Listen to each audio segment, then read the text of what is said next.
Hey, good evening, Yeah, ladies and welcome gentle everybody. drunks. My name is Kevin Olson. I'm a recovered alcoholic. I'd like to welcome you all to the fourth dimension. Big book study, that is. Glad you guys are all here. I know I'm glad I'm here. I never feel more alive than when I'm sharing God's miracle and the message of recovery through the 12 steps of Alcoholics Anonymous and the program of Alcoholics Anonymous that I discovered in a book called Alcoholics Anonymous that we're going to share about tonight. As we always do, except last week when I forgot. We're going to start with the set aside prayer. Sing along if you know the words. God, please help me set aside everything I think I know about you, about me, about my fellow man, about the 12 steps, and please help me to gain a fresh new vision, perspective, and understanding of what you, what me, what my fellow man, and the 12 steps are all about. Amen. And as this is the fourth dimension big book study, I always like to read the two parts of our book that refer to the fourth dimension. So first, on page 8, Bill Wilson writes, I was soon to be catapulted into what I like to call the fourth dimension of existence. I was to know happiness, peace, and usefulness in a way of life that is incredibly more wonderful as time passes. And then on page 25, Bill Wilson writes that we have found much of heaven, and we have been rocketed into a fourth dimension of existence of which we had not even dreamed. So, we're going to be catapulted. We're going to be rocketed. And for the sake of the custom and tradition of the fourth dimension big book study, everyone who would, please put one hand up like this.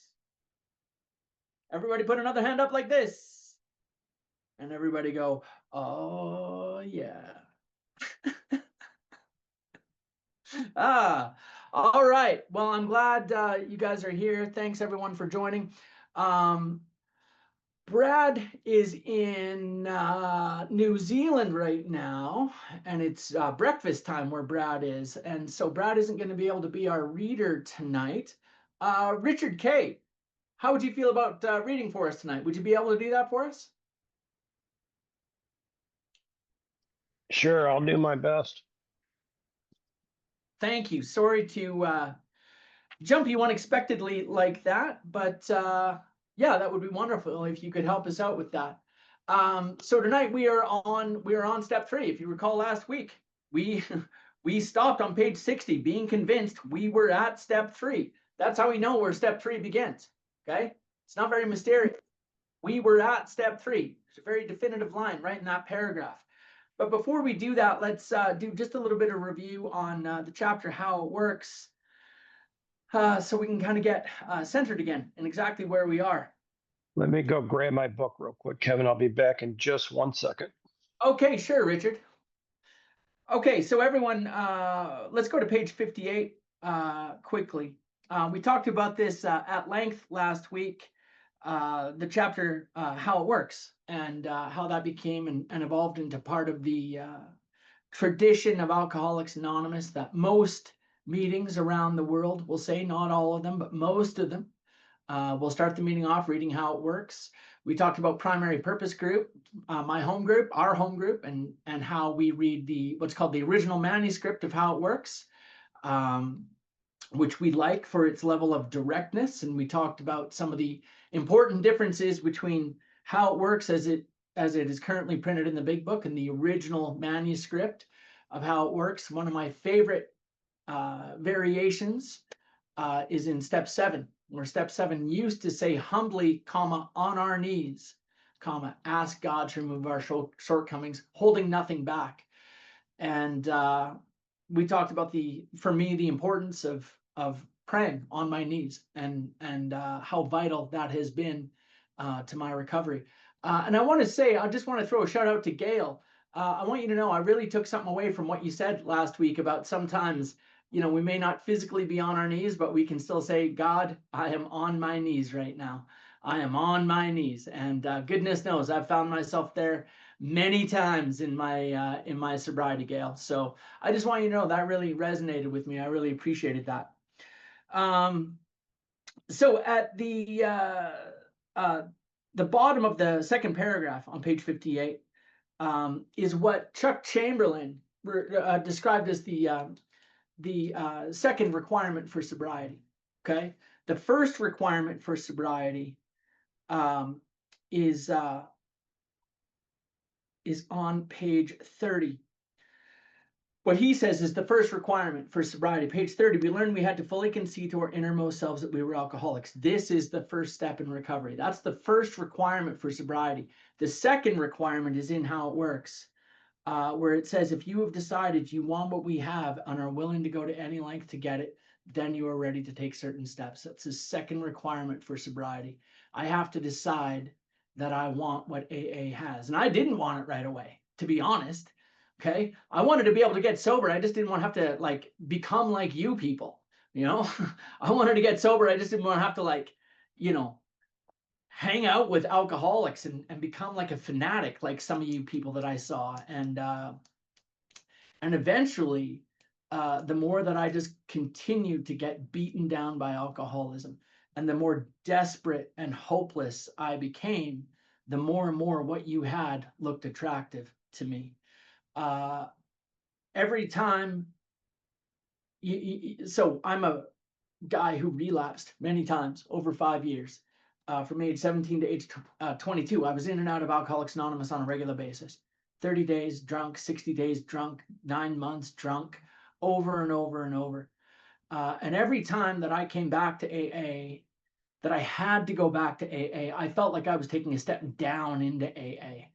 You know, oh my God, I got to lower myself again to get down with these people, to get the heat off and get my life back for a little while. And then I can go live my life the way I want to again. Okay. And the last time that I came back, I felt like I was taking a step up into AA. Okay. And that's a big difference. That's a big difference. I felt like I was lucky and privileged to be here again with you fine people. And I was grateful. I see some nodding heads. Y'all know what I'm saying, right? Yeah, I was grateful for you. And that was a big change for me. And that has everything to do with that saying, if you want what we have, like I wanted what you had suddenly. Okay. Why? Because I knew I didn't want what I have anymore. Okay. So if you're here and you're new, as I like to say, you may not be ready to come to believe in God, but if you've come to believe that your case is hopeless, I want to welcome you to Alcoholics Anonymous. All right. You may not be ready to say that you want what we have, but if you're absolutely certain that you don't want what you have anymore, you know, welcome to Alcoholics Anonymous, man. Okay. So,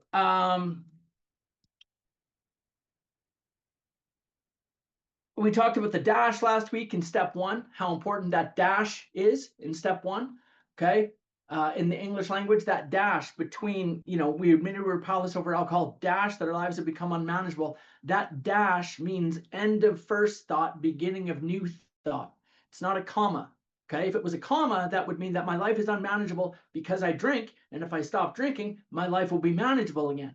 And anyone here who has ever tried to maintain any period of sobriety on your own without Alcoholics Anonymous will know it doesn't work quite that simply. I can't just get sober and then just sit around miserable with my life filled with resentment and fear and dishonesty and anxiety and emptiness and expect to stay sober. Okay. The problem is you take alcohol away from me, I don't get better, I get worse. And that's the unmanageability of alcoholism. The unmanageability of alcoholism continues on when I'm drinking, yes, and when I'm not drinking. The unmanageability of alcoholism is not the crazy things that happen to me when I drink. The unmanageability of the disease of alcoholism are really two things. It's the way that I think, and it's the way that I feel. Usually, the way that I'm thinking about the way that I feel, or the way that I'm feeling about the way that I think. Okay, and on and on and on.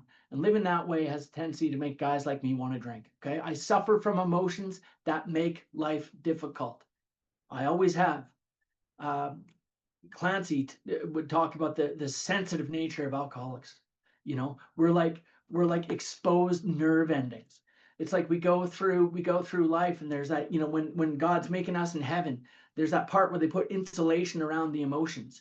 And it's just like God, it was just, you know, made a mistake and let a few of us through that day. So we're like exposed nerve endings out there.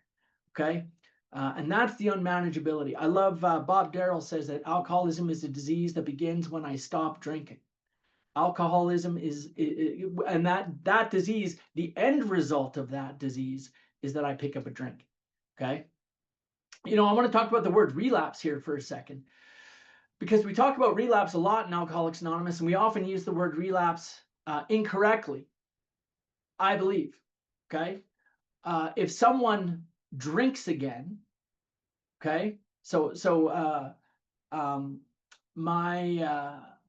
of my sponsees, Ronan, is doing great, just beautiful, and he is sponsoring a new guy now. Okay. And Ronan doesn't have any more problems anymore. As soon as he starts sponsoring a new guy, it's like Ronan has no problems anymore. It's beautiful. Ronan just calls me once a week with brilliant stories about his own life and then what's going on with his sponsee. It's incredible. I love it, man. Anyway, so his sponsee drank again over the weekend. Okay. And so some would say his sponsee relapsed over the weekend. The beginning of the relapse is when he picked up the drink, right? Wrong. I don't believe that's the case. The relapse started 2 weeks ago when he started balking, as our book says, at some of these we balked. He started balking at whether or not he really needed to take step 3. And he started balking at like, well, maybe, I don't know, this inventory, like, I think I can just probably stay sober on my own. And I like coming to AA, so I'm going to keep coming to 1 meeting a week. But I don't know that I really need to do all this stuff, Ronan. And Ronan's like, Kevin, what do I do? I said, like, all we don't have 12 other suggestions for him. This is kind of all we got, man. So if he's not picking up the kit of spiritual tools, there's not much we can do. He hadn't taken a drink yet, okay? But the relapse is the end of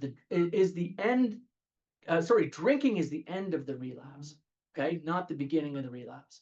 When I pick up a drink again, it's because my life has become unmanageable in sobriety and I pick up a drink again. Clancy used to say, if I have a drinking problem, I'm not an alcoholic. And if I'm an alcoholic, drinking is not my problem.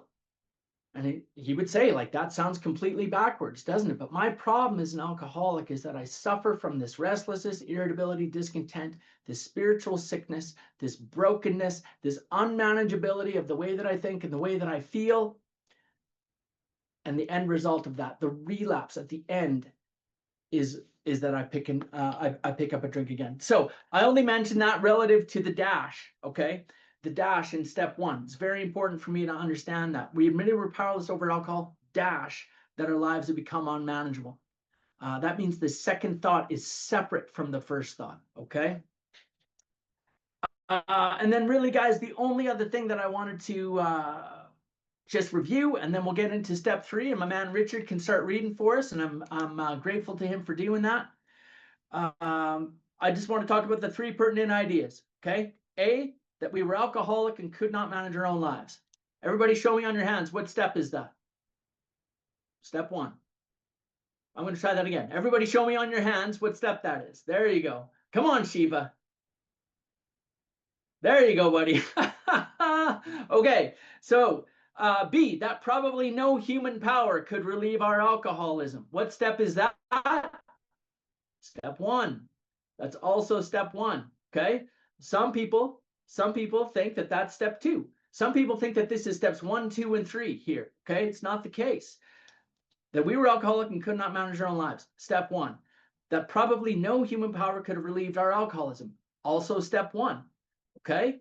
I'm powerless and unmanageable and no human power can relieve my problem. That is also step 1, okay? We talked about last week. Who is that second pertinent idea about? It's really about 2 people. Oh, yeah, brilliant, Shiva. Shiva just nailed it. Bonus points for Shiva. Yeah, it's about Carl Jung.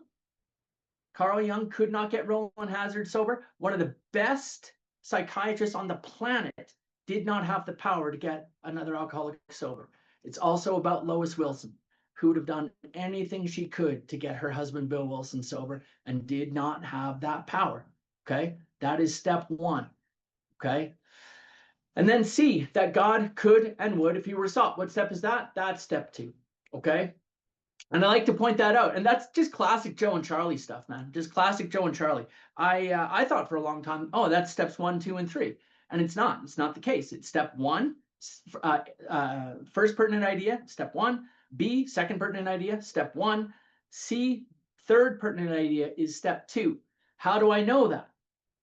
Well, what's the next line? Richard, would you read the next line for us, brother?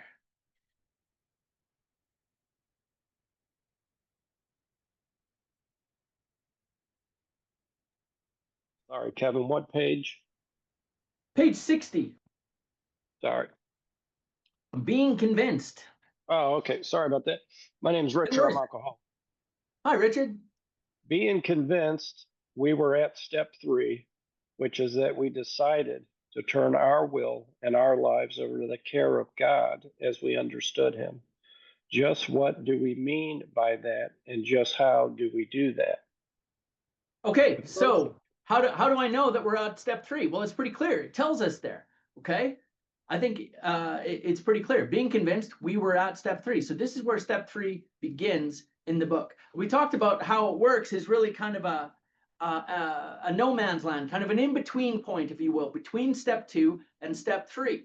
What Bill Wilson has just done and how it works is laid out the entire kit of spiritual tools. Before, he's a square dealer, man. Okay, before asking us to make a decision that we're going to do this stuff, really, in step 3, he wanted to lay it all out so we could look at it and see, is this something I'm willing to do? Okay, and so now we're going to talk about step 3 and turning our will and our life over to the care of God as we understand him. And more than, at this point, getting wrapped up in what does will mean and what does our lives mean. Obviously, some people will say our will is our thoughts and our lives are our actions. So we're turning our thoughts and our actions over. In my experience with step 3, getting confused into what those definitions are and what I really mean has been less helpful than just focusing on the first 3 words of step 3. That's it. I'm making a decision. I'm making a decision that I'm not going to do it my way anymore. Okay? I'm making a decision that I'm going to try something else. And that something else that I'm going to try, presumably, is Alcoholics Anonymous. Okay? Anyone here ever heard the phrase just do the next right thing? You ever heard that before in AA? Just stay sober and do the next right thing. Has anyone else ever been monumentally confused by what that means? Okay, do the next right thing. Man, I'm an alcoholic. I'm a drug addict. I don't know about next right things, man. What do I know about next right things? Don't tell me as a newcomer to just do the next right thing. I have no idea.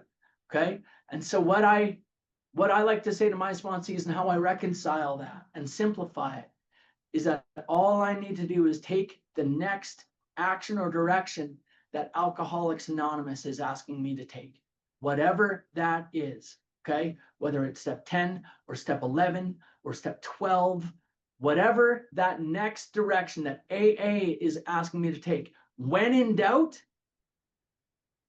do whatever is the next action that Alcoholics Anonymous is asking me to take.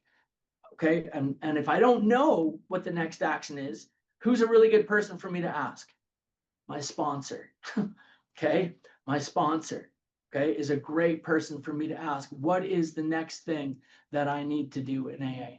So right now, guys, we're going to talk about the first requirement for step 3. So Richard, if you could read it for us, that'd be wonderful. Thank you.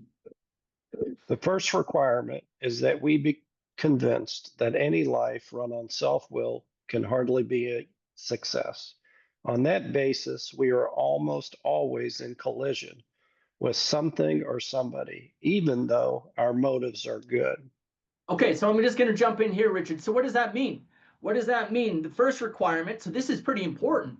It must be important. It's the first requirement for me to take step 3, that any life run in self-will can hardly be a success. What does that mean? It means I'm not going to do it my way anymore. Okay. I grew up, man, as a selfish, self-centered only child who got my way in everything I ever did until I was about 6 years old.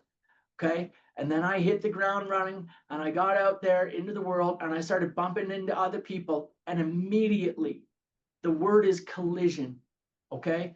Immediately. What does it say there? I was in collision with something or somebody, even though my motives were good. Well, were they? My motives were to get me whatever I wanted to get. And if I could manipulate you somehow into convincing you that what you really wanted is what I wanted too, then we'd be just fine. Okay. How would you know if Kevin was having a good day? Because Kevin was getting his way because he's in a good mood. Okay. If I'm getting my way, I'm in a good mood. If I'm not getting my way, look out. Little King Kevin is going to be upset. But here's the real deal is in step 3, I'm making a decision that what I like, what I want, how I feel, what I believe, all that stuff out the window. Okay. And what I need to focus on is what I am going to do in my life, accepting the directions given to me in this book by Alcoholics Anonymous, the dictates of a higher power, and ultimately the actions of Alcoholics Anonymous. I needed to make a decision that I'm going to try to align my willpower, my God-given willpower, and I'm going to use that power aligned with Alcoholics Anonymous. I'm going to use it for good instead of using it for sick, selfish, self-centered, deceptive, dishonest motives. Okay. And I thought I was a pretty good guy. I thought I was okay. Okay. Until I started to get into AA and started to do some inventory and started to understand that my motives were maybe not as clean and pure as I once believed. Okay. And one of the things, man, I think, we talk, I talk a lot about, it was an enlightening moment for me, I guess I'll say, when I realized that not everything I heard in meetings of Alcoholics Anonymous necessarily had anything to do with Alcoholics Anonymous. And that there were things that I was hearing in AA club rooms and 3-topic disgusting meetings that were not necessarily had anything to do with being aligned with AA. And I think one of the biggest lies that we tell people who are new, and that was certainly told to me, is, Kevin, take what you like and leave the rest. Okay. Take what you like and leave the rest. That didn't work for me in AA. Okay. Taking what I like and leaving the rest was not a solution and a recovery to alcoholism for me. Bill Wilson says almost none of us liked doing the 12 steps. Okay. I'm not making a decision to do the things in AA that I like and not do the things that I don't like. That's not the decision I'm making here. I'm making a decision to turn my will and my life over to the care of God and to the directions of Alcoholics Anonymous. And I'm going to have to, if I'm going to stay sober, you better believe, brothers and sisters, I have had to do a lot of things in AA over the years that I did not like to do. Okay. I did not enjoy doing them. I did not want to do them. The first time I did a step 5, the first time I did a step 9, okay, getting down on my knees to pray. I went kicking and screaming almost every step of the way, like a sniveling little brat. Okay. But I made that decision. I made a decision because doing it my way for so long had been such a disaster. For year after year after year after year, I was finally beaten into a state of reasonableness when I could see clearly that there was no other path for me other than AA. It's a really nice thing when I got to a point where I realized there is no door number 3 for a guy like me. There's no door number 3. There's jails, institutions, and death, or there's learning to live life on a spiritual basis. That is it. Okay. And that doesn't mean believing in God. That means living life on a spiritual basis. That means I'm going to accept the dictates of a higher power. I'm going to accept the directions of Alcoholics Anonymous. I'm going to make a decision that this is the way that I'm going. Okay. Okay. Richard, back to you, brother. Thank you, Kevin. Most people try to live by self-propulsion. Each person is like an actor who wants to run the whole show. is forever trying to arrange the lights, the ballet, the scenery, and the rest of the players in his own way. If his arrangement would only stay put, if only people would do as he wished, the show would be great. Everybody, including himself, would be pleased. Life would be wonderful. In trying to make these arrangements, our actor may sometimes be quite virtuous. He may be kind, considerate, patient, generous, even modest and self sacrificing. On the other hand, he may be mean, I forget how to pronounce that word, egorish. I know He may be mean, egotistical. egotistical, selfish, and dishonest. But as with most humans, he is more likely to have various traits. Okay, so now we're going to see what collision looks like. Okay, what our book says is that on the basis of living on self-will, we are almost always in collision with somebody or something. Okay, so how do I know if I'm living in self-will? There's a telltale sign. Real easy question. Am I in collision with other people in any area of my life? And I'll tell you what, brothers and sisters, that's a big 10-4 for me right now. Okay. I'm sorry to say, I have collision with people, particularly in my AA home group. Unfortunately, I hate to say that, but that's the truth. And so I can see, it says in step 10 in the 12 and 12, and I don't want to skip steps, but I just want to point out, it's a spiritual axiom that anytime I am disturbed, there's something wrong with me. And if I'm in collision with other people, which happens, okay, there is also something wrong with me, okay? Because our book says that if I'm living on self-will, I will be in collision with other people. Therefore, it follows. If I'm in collision with other people, I am living in self-will. So let's see what that looks like now, Richard.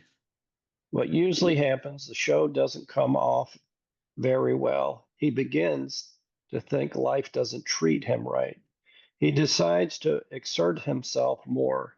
He becomes, on the next occasion, still more demanding or gracious, as the case may be. Still, the play does not suit him. Admitting he may be somewhat at fault, he is sure that other people are more to blame. He becomes angry, indigent, self pitying. What is his basic trouble? Is he not really a self seeker, even when trying to be kind?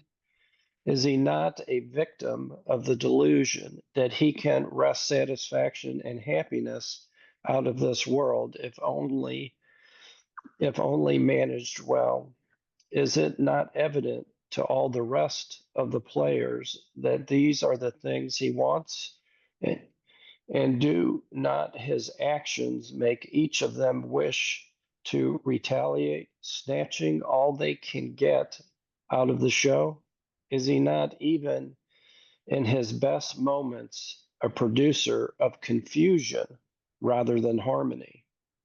Amen. And the real issue here, and we're going to talk about it in a moment, is what we call the root of our troubles. And it's on the next page. Okay. But the root of our troubles is selfishness and self-centeredness, this inability that I have to recognize the lives of others and think only of myself and what I want and how other people can either help me get what I want or other people are in the way from me getting what I want. My friend Warren describes his life before AA was just like other human beings were just cardboard cutouts in his life. And if he could just arrange those cardboard cutouts to fit just the right way, everything would be fine.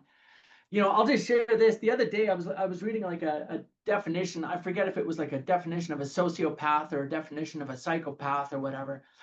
And I saw it and I was like, oh, hey, I know I am not a psychopath because I had the test. I took the test many years ago and they told me I got the certificate to prove I am not a psychopath. I took that test. Thank goodness. Okay. And then I read the definition of it and it said an inability to acknowledge the interior lives of other people. And I was like, whoa, hang on just a second. That cut a little close to the bone. Okay. Because that's how we are, man. I don't think about what I'm going to do. I don't care about other people's feelings. I mean, that's a terrible thing to say. But when I'm sick, selfish, self-centered little King Kevin, I am not concerned with your feelings. I am not concerned of what's going to happen to you. I am not concerned about anything other than me getting what I want. And what happens? My actions make each of them wish to retaliate, snatching all they can get out of the show. And I am a producer of confusion rather than harmony. Okay. Because I'm not going with the flow of life and trying to think about you and trying to think about how I can help you and be of service to you, which is one of the cornerstones of Alcoholics Anonymous. No, all I'm thinking of is how can I, like a vampire, just an emotional, mental vampire, just steal everything I can from you. Okay. Now that's a pretty harsh indictment. I'm pleased to say I am not that way anymore, but that is certainly a fair characterization of who I was when I came to Alcoholics Anonymous. But the worst part was I believed that I was the victim. You don't understand. I am the one who has been just put upon by these people in the world. Okay. And it's like the bank robber accusing the bank of making him do it. Okay. And that is and we'll get more to that when we get into steps 4 and 5, and the importance of me doing inventory and getting a new pair of glasses, as Chuck Chamberlain says, and getting a right view of the world. Okay, back to you, Richard. Let's talk about the actor, and we're going to come back to this analogy of the actor in a few moments. Thank you, Kevin. Our actor is self-centered, egocentric, as people like to call it nowadays. He is like the retired businessman who lolls in the Florida sunshine in the wintertime, complaining of the sad state of the nation. The ministers who sigh over the sins of the 20th century. Politicians and reformers who are sure all would be utopias if the rest of the world would only behave. The outlaw safecracker who thinks society has wronged him, and the alcoholic who has lost all and is locked up. Whatever our protestations, are not most of us concerned with ourselves, our resentments, or our self-pity. Okay, and that is exactly what I just talked about. Okay, this obsession that I have with myself and my own feelings and my own resentments and my own victimization and my own blame-itis. Okay, it's a terrible disease, blame-itis. Okay, it's like a pandemic, and I was sick with it for many years, blaming anything and everyone. Okay, blaming things that had happened to me when I was a child, and blaming those guys who bullied me in elementary school, and blaming those teachers I had, and everyone down the line, blaming them all, and then couple that with self-pity, as Bill Wilson just says there, feeling sorry for myself. Again, you don't understand that I am the one who's been harmed. Okay, I am the victim here. Okay, and what an incredible revelation we get to have in step 4. But now I'm just going to read this line. So this next paragraph, brothers and sisters, page 62, right here.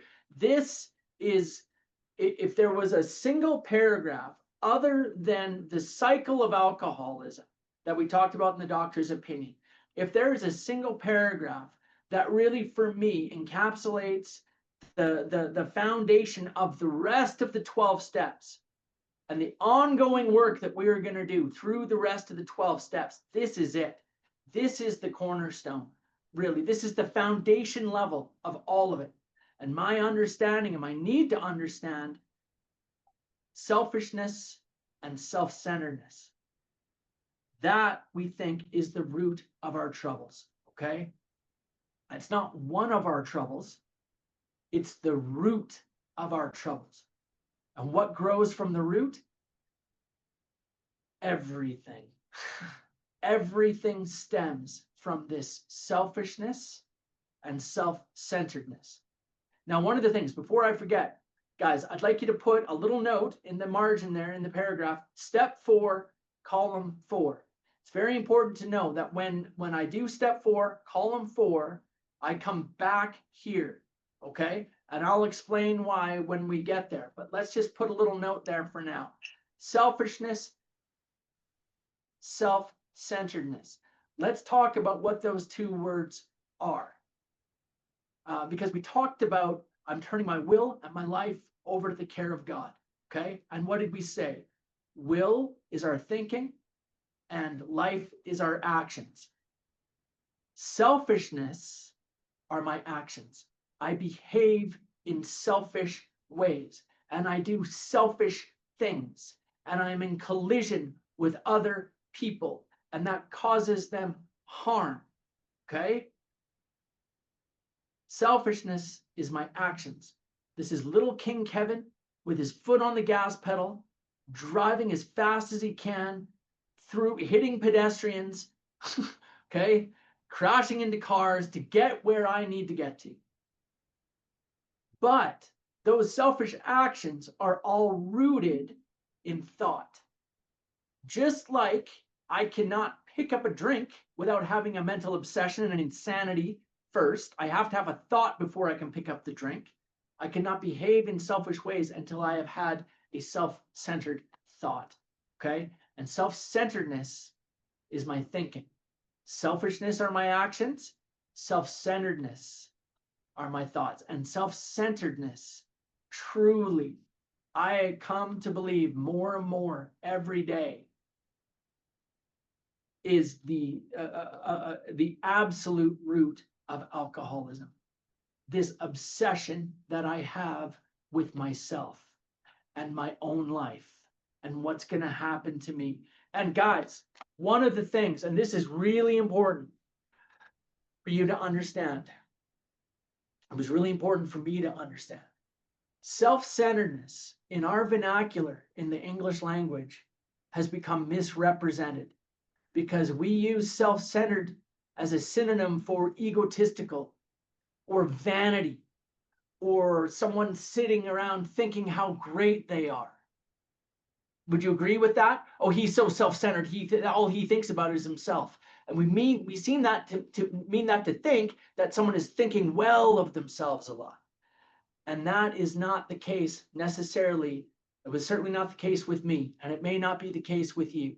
Self-centeredness can often be me sitting around thinking about how much I hate myself and what a terrible job I've done in my life and what a failure I am and how I've hurt everyone I ever loved and how could I have squandered that job again? And look what I've done. What a loser. You're such a loser, Kevin. Why don't you just kill yourself? Whoa! All right. I slipped into that groove a little quickly, didn't I? Why? Because I'm a real alcoholic, brothers and sisters. And that is like on my own, that is the internal narrative that goes through in my brain, okay?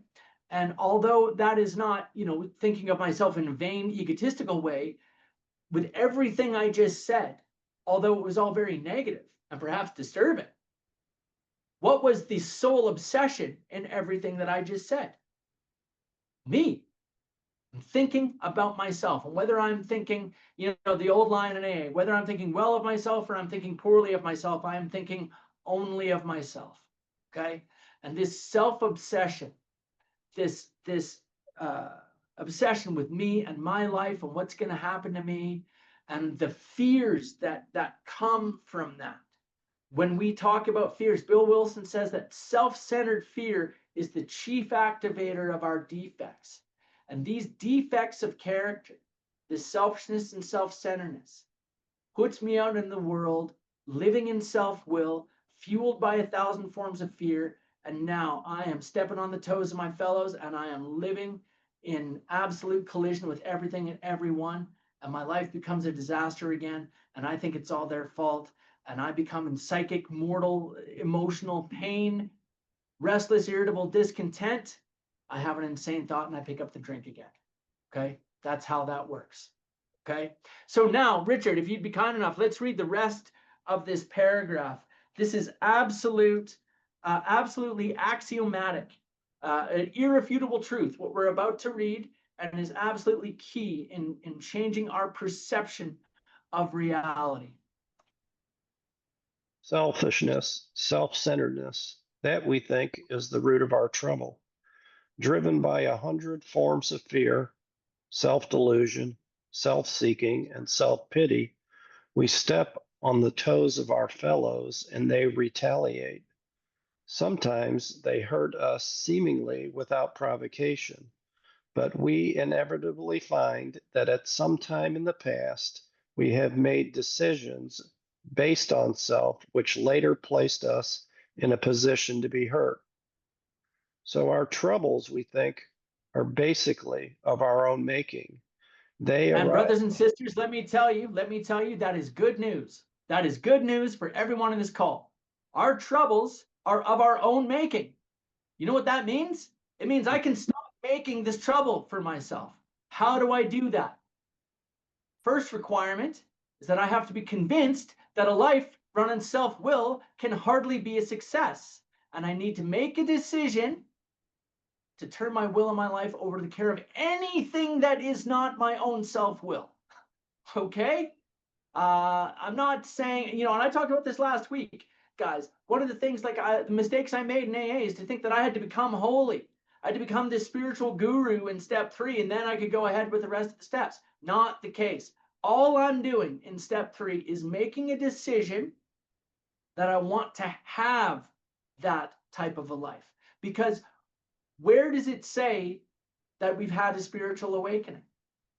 Man, I was years in AA before understanding in step 12 where it says having had a spiritual awakening as the result of the steps. One of the hardest things, guys, is for me to just read the steps the way that they're written, not the way that I interpret them. Because during that time that I was slipping in and out of AA, if you would have said to me, Kevin, what does step 12 say? What I would have said are the two most dangerous words an alcoholic can ever say. I would have said the words, I know. I know. Kevin, what does step 12 say? Oh, I know. I know. I know. I know. Kevin, no, what you might want to know, I know. Kevin, really, I think you know, I know. Step 12, yeah, I know. It's the one where you help people. I know. Okay? That was how I interpreted step 12. You help people. I get it. Without actually ever reading the black part of the step that said, having had a spiritual awakening as the result of the steps. I remember the moment I was sitting in 1835 House Treatment Center. Again, I liked it so much I went twice. And I remember they had the steps up on the wall, and I was sitting there in the cafeteria thinking, poor me, and how did this happen? And maybe AA doesn't work, and why does this always happen to me? And playing like the mental gymnastics about how I relapsed again. And I sat there and I was looking at step 12, and I read the words just the way they said, and I got it. That in step 3, all I'm doing is making a decision. Y'all ever heard the story about there's 2 frogs on a log, and one of the frogs makes a decision to jump off the log? So how many frogs are there on the log? There's 2. Because all he did was make a decision. He didn't do anything. He didn't actually jump off the log. And in AA and the rest of the 12 steps, that's us jumping off the log. But we have to make the decision first. But making the decision is not the same thing as having the thing happen. I can't just come to AA and just flip a switch and just get God. Okay? I have to clear away the things within me that are blocking me from the sunlight of the Spirit. But I do need to make a decision that I'm going to go that way. Okay? A decision usually fueled by the desperation and the pain and humiliation and suffering of alcoholism. That finally I'm willing to try it not my way anymore. And I will do what you ask. I will do anything that you ask. And my sponsor says, my sponsor Alan, he's I'm gonna talk to him after this meeting. He's just brilliant, man. He just, one of the lines he said to me one time, I don't even know if he knew it was a line. He just said there is spiritual surrender in just following directions. That's it. Spiritual surrender and just following directions, whatever those directions are in AA. Okay. And I follow the directions. That's all I need to do. Whether I want to do them, whether I like doing them, whether I feel like doing them. Very rarely, guys, do I even I hate to say this, but some of you know this, on Tuesday nights, I come into the study. There's not a single time that at about 15 minutes before the study that I'm not thinking about how can I get out of this tonight? Because I would rather just watch Seinfeld reruns and eat M&Ms. Okay? I don't want to do the study again. Okay? But what happens? I come here, I log in, I see you guys, and I am amazingly lifted up immediately. And by the end of the study, man, I'm floating. I'm floating in the fourth dimension, man, with you. Why? Because I forced myself to do something I didn't want to do. There is so much spiritual value in taking contrary action and taking actions that are better than my feelings. That's a great line from the Pacific Group. Danelle would know that. Take actions that are better than my feelings and force myself to do things against my will. I was forced to do that stuff against my will. Yeah, that's the point. It's not my will anymore. It's something other than my will. Okay? So,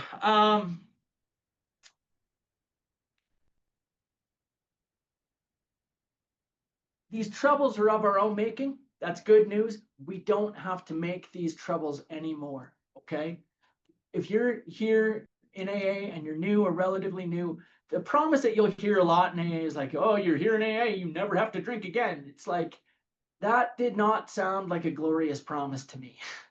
Okay? That sounded painful.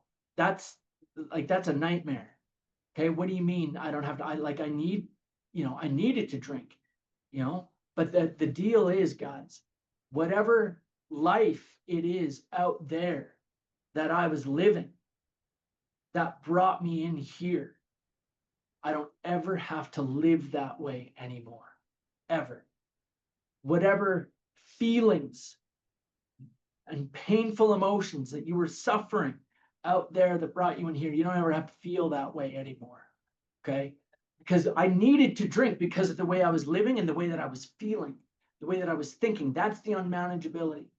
And Alcoholics Anonymous has a solution for the root of the trouble: selfish, self-centered thinking, feelings, actions, and the pain that I cause myself and others when I'm living in collision. Okay. So back to you, Richard. Guys, we're gonna finish up on step 3. We're gonna do the step 3 prayer together tonight. We're gonna do it on our knees for those who will, and it's gonna be lit. Back to you, Richard. So our troubles, we think, are basically of our own making. They arise out of ourselves, and the alcoholic is an extreme example of self-will run riot, though he usually doesn't think so. Above everything, we alcoholics must be rid of this selfishness. We must, or it kills us. God makes that possible, and there often seems no way of entirely getting rid of self without his aid. Many of us had moral and physiological convictions galore, but we could not live up to them, even though we would have liked to. Neither could we reduce our self-centeredness but much by wishing or trying on our own power. We had to have God's help. Okay, so I want to say here, guys, another mistake that I made was that I thought that in step 3, because of what it just said, I'd have God's help in step 3 to remove my selfishness and self-centeredness. Okay? Again, the removal of selfishness and self-centeredness does not happen in step 3. Nor does it happen in steps 4 and 5. Nor does it happen in steps 6 and 7. Nor does it happen in steps 8, 9, and 10, and 11, and 12. It happens when I take all of those actions in combination, the full expression of all of that work, inventory, confession, prayer, meditation, and service to others, is the magic secret decoder ring for selfishness and self-centeredness, that people like me can have a spiritual awakening, become God-centered instead of self-centered, and remove my obsession to drink alcohol. Okay? So I need all of it. And it doesn't happen in step 3. It happens as the result of a magic 12-step program of action, specifically custom designed to help people like me stop making these problems in my life and start living on a God-centered, service-centered, prayerful life in Alcoholics Anonymous, where I'm constantly involved in inventory, in confession, and being of usefulness and help to others. Okay? That is how we overcome selfishness and self-centeredness. So yes, we need to have God's help, but we get God's help by applying the 12 steps in our life. Okay? Let's read this next paragraph, please, Richard. This is the how and the why of it. First of all, we had to quit playing God. It did not work. Next, we decided that hereafter in the drama of life, God was going to be our director. He is the principal. We are his agents. He is the father, and we are his children. Most good ideas are simple, and this concept was the keystone of the new and triumphant arch through which we pass to freedom.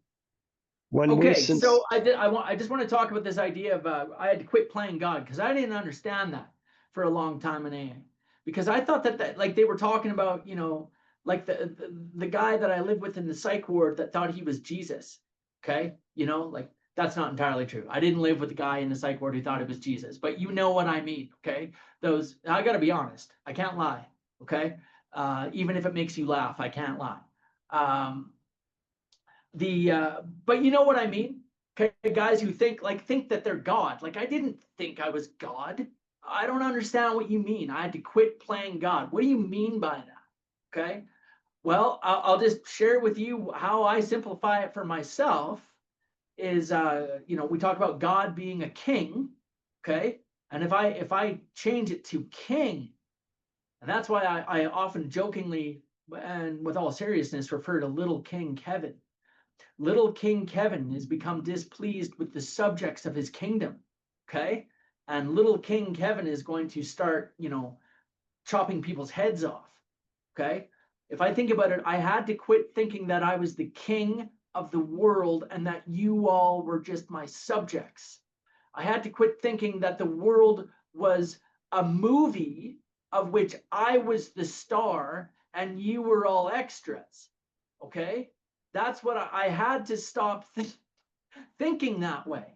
Okay. And that's how, when I think about what I'm like when I quit playing God, what does that mean? We had to quit playing God. What does that mean? Okay. And that's how I simplify that for myself. So now it says, it gives us a few different analogies. And then my favorite analogy for our relationship with God is at the top of page 63. And we'll talk about that. In the drama of life, God is going to be our director. Okay. So look, it talks about we were like the actor who wanted to run the whole show. Okay. You can imagine I'm on a stage with a bunch of other people and I have no idea what this play is about. I don't have a copy of the script. I don't know who any of the other people are, but I'm just standing on the stage trying to direct people and tell them where to go. Okay. Yeah, I'm a creator of confusion rather than harmony. So what we need to concede in AA, if you've ever been on a stage and you see that, you know, those lights are on you, anyone who's ever been on stage, you'll know that when you look out in the audience, you don't see anything. It's darkness. It's darkness. But we have to trust that out there in the darkness is a director. And that director has the script. And that director knows everyone on stage, knows the arc of their story, knows where they've been, knows where they're going to, and has total omnipotence about the entire play. And that's what we have to trust, that in the drama of life, God is going to be the director and we are his actors. Now, let me tell you something else that I did in AA for a long time. Rather than make God the director, what I did was I'm still going to be the director, but I'm going to give God a part in my play. Okay. Because in AA, I mean, spirituality is the name of the game and I play to win. Okay. And everything I do. And so I'm going to be the most spiritual God guy you've ever seen. That's a great idea. I'm going to give God a part in my play so you'll all think I'm great when I come to AA meetings and I get to share in my little 3-topic meeting. Giving God a part in my play is not the same as surrendering to that power and conceding that he is the director and I am the actor. Next line, he is the principal. We are his agents. Principal in the 1930s just means like a business owner. Okay, he's the business owner. I'm his agents. I work for him.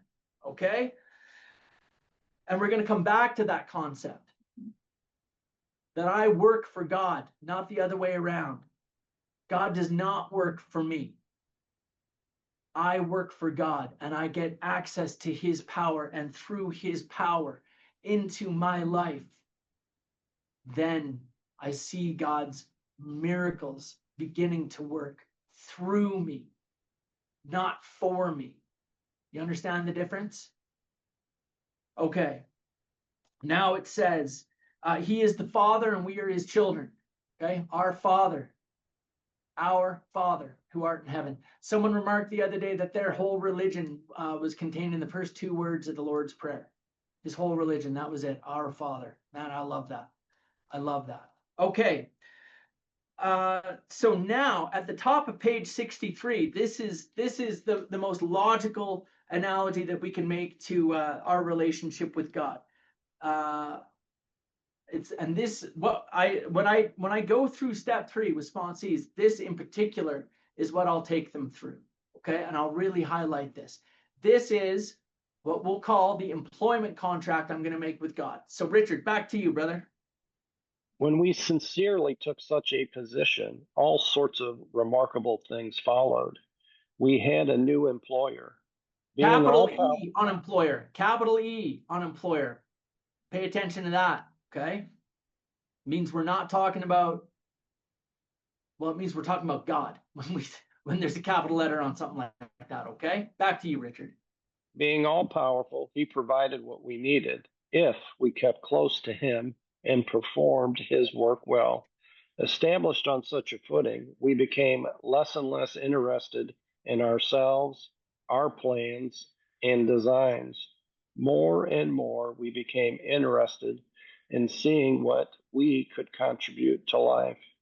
As we felt new power flow in, as we enjoyed peace of mind, as we discovered we could face life successfully, as we became conscious of his presence, we began to lose our fear of today, tomorrow, or the hereafter. We were reborn. Okay, so the employment contract that we're going to make with God, being all powerful, he provided what we needed. Okay, God is going to provide what we need. But my relationship with God is not a something for nothing deal.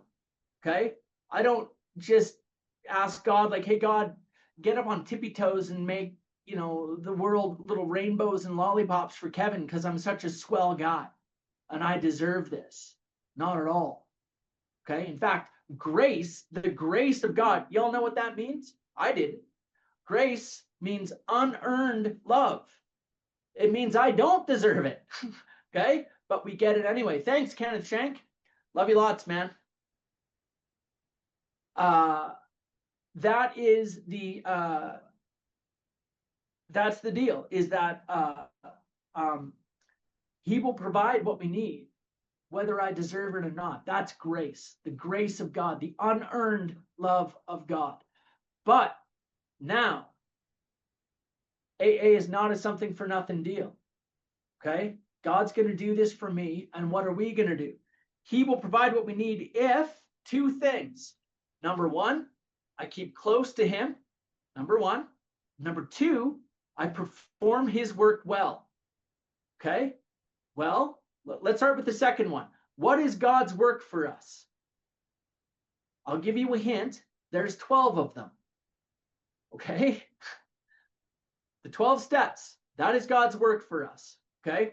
If we perform his work well, that means I'm going to do the 12 steps to the best of my ability. God will provide what I need if I perform his work well. But what's the first requirement?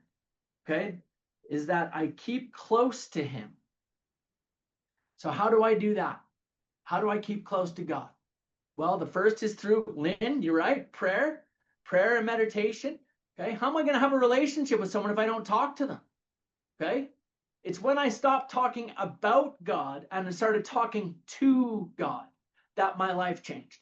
Okay, start talking to God and building that relationship. But what is if God is truly all of our fathers and we are all truly his children, and I believe that, what is another vitally important way that I stay close to God? It's by staying close to you. It's by staying connected to you, connected to the fellowship of Alcoholics Anonymous, okay? And learning to love you and learning to care about you, not myself. See, addiction and alcoholism thrives in isolation, doesn't it? That's why it took off during COVID. That's why COVID was such a dangerous time. Recovery, spiritual recovery in Alcoholics Anonymous thrives in connection to each other, connection to my sponsees, connection to my sponsor, connection to my brothers and sisters across the fellowship. Hey, anybody going, and speaking of connection, anybody going to the International? Hey, I'll be in Vancouver in like 3 days. There's like 75,000. So, well, that number, I've heard 40 and then it became 60 and then it was 75. Anyway, I'm going to be there. You want to talk about connection, man? I'm excited to be in BC Place with tens of thousands of other sober alcoholics. Amazing. Okay, so that is the employment contract. God will provide what we need if I keep close to him and perform his work well. So now it says we are at step 3. This is the step 3 prayer. I'm going to have Richard read us through the prayer. We're not going to do the prayer right now. If you guys can just hang in for another 5 minutes and we'll wrap up. Richard, just read us through the prayer. I'm going to say a couple more things about it, and then we'll do the prayer together, okay? All right, thank you, Kevin. We were now at step 3. Many of us said to our Maker as we understood him, God, I offer myself to thee to build with me and to do with me as thy will. Relieve me of the bondage of self, that I may better do thy will. Take away my difficulties, that victory over them may bear witness to those I would help of thy power, thy love, and thy way of life. May I do thy will always. Okay, oh yeah, no, keep going. We thought well before taking this step, making sure we were ready, that we could at last abandon ourselves utterly to him. Okay, so 2 things I want to point out in that prayer. And then I'm going to ask Richard to read the last paragraph in step 3. I'm going to talk about how we do it at PPG, and then we're going to do it together. And when I say PPG, that's Primary Purpose Group, my home group here in Calgary, Alberta. Okay, so I just want to point out again that this is not a something for nothing deal. I'm asking God for something, and then what I'm asking for, I'm saying, God, you do this for me, and I go to work for you. Okay? Take away my difficulties. Well, how many of us have already said that prayer on hangover mornings or when the dope is all gone at 4 o'clock in the morning? Oh God, take away my difficulties. But that's a selfish prayer. Please, God, make things okay for me, even though I've created all these troubles on my own, living in the opposite of your will. Self-will run riot. Now, God, please do it for me. Please help me. Okay? And lack of power is my dilemma. Doesn't mean the power wasn't there. It means I was completely disconnected to it. And now that we're starting to reconnect, I'm going to ask God to take away my difficulties. Why? So that victory over them can bear witness to those I will help of thy power, thy love, thy way of life. You take away my difficulties, God, and I will go tell other people how you took away my difficulties, and I will go be of service to them. You do this for me, God, I go to work for you. That's the deal.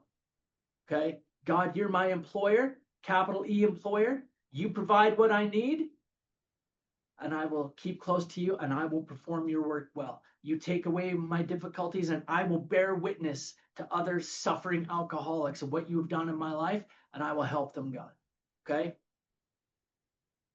So the other thing I like to point out in that prayer was it was taught to me the very first time I did step 3. The counselor at 1835 said, the entire program of Alcoholics Anonymous can be summarized in that one line: relieve me of the bondage of self, that I may better do thy will. Think about that. Doesn't say relieve me of the bondage of vodka. Doesn't say relieve me of the bondage of cocaine. It says relieve me of the bondage of self. Selfishness and self-centeredness, the root of our trouble. Relieve me of the bondage of thinking and being obsessed with my own life, my own self, my own pain and my own resentments and my own self-pity. Relieve me of that bondage, that I may better do your will. Okay, so now, Richard, can you read the last paragraph for us? Sure. We found it very desirable to take this spiritual step with an understanding person, such as our wife, best friend, or spiritual advisor. But it is better to meet God alone than with one who might misunderstand. The wording was, of course, quite optional, so long as we expressed the idea, voicing it without reservation. This was only a beginning, though, if honest and humbly made, an effect, sometimes a very great one, was felt at once.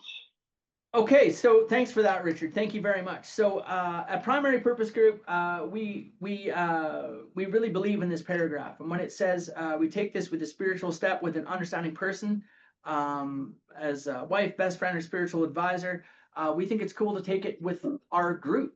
And so what we'll do at the end of the meeting, we'll get together, and a large group of us will go into the back room, and there'll be someone there who's doing their step 3 that night. And what we're really talking about really is 1935 to 1940 type of Alcoholics Anonymous. It used to be you had to do step 3 with the other members of the group before you could even attend the group. Okay. And we're not that, Richard. We allow, obviously anyone can come to our meeting. It's not a big deal.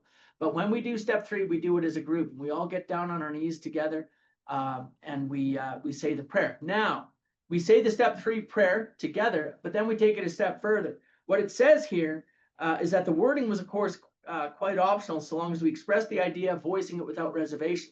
So then what we ask the participant, the person who's doing step 3, to do is say the step 3 prayer again, but in their own words. We want them to make their own surrender to God. And sometimes they'll write it down, and sometimes they're very nervous to do it, and so on. But most of the time it's incredibly beautiful. And there's nights that we'll have like 4 or 5 people all doing their step 3s. And it is an incredible experience. We all get down on our knees in a big circle, and it's not for everyone. There's even people who are members of our group that don't participate in it because they're not comfortable with it. But most of us love it. And it's a really cool experience. So with that said, brothers and sisters, what I would like to do, if you will so kindly indulge me, is to say the step 3 prayer, all of us together. Please unmute yourselves, and I am going to get down on my knees. And for those of you who can, I hope that you'll try and do the same. Gail, if you can certainly verbally, God, I'm on my knees, whatever. Let's do it together. And we're going to say the step 3 prayer, and then we'll be done for the evening. And please don't off. As you know, one of my favorite times of the whole night. We're all going to stay on. Let's go around the room. Everyone introduce yourselves and say hello and let us know where you're from. It's a great blessing. It's one of my favorite times of the whole week. I love you all. So please come and say hi to us, okay?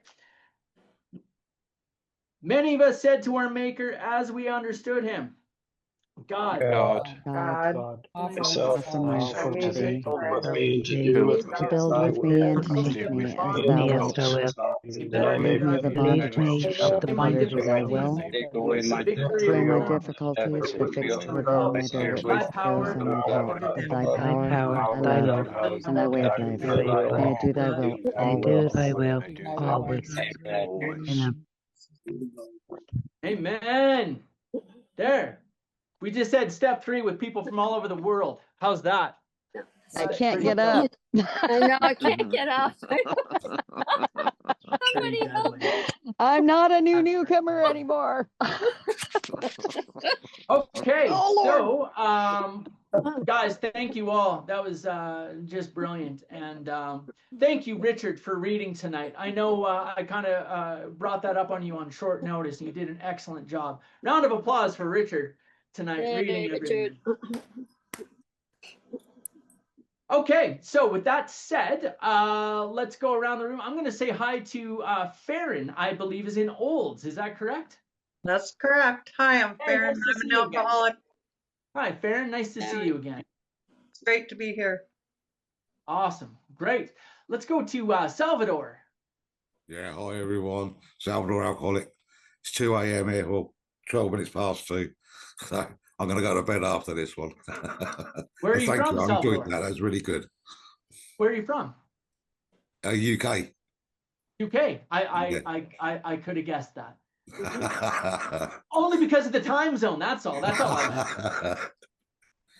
Okay, let's go to Shiva. Thank you, Salvador. Great to meet you.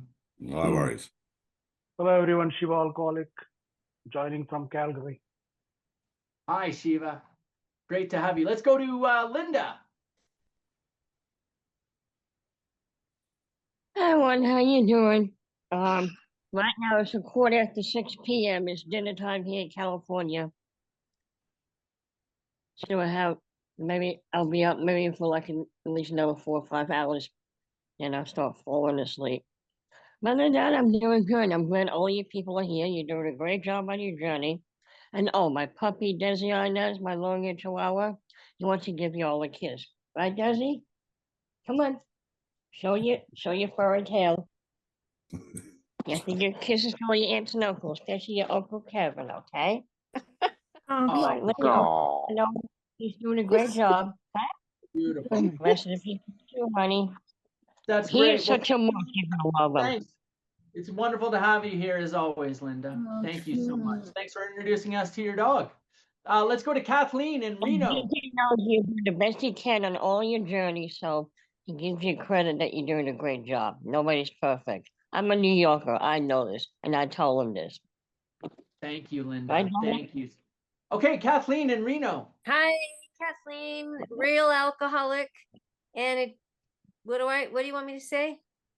That was great. Just where you're from, just your name and where you're from. Oh yeah, because it's on there. I am from Reno. And thank you very much. That was an excellent presentation description of everything. Thank you so much. Amen. My pleasure. Thank you, Kathleen. Let's go to Natalie H. My honey. I'm Natalie. I'm an alcoholic. I'm from the UK.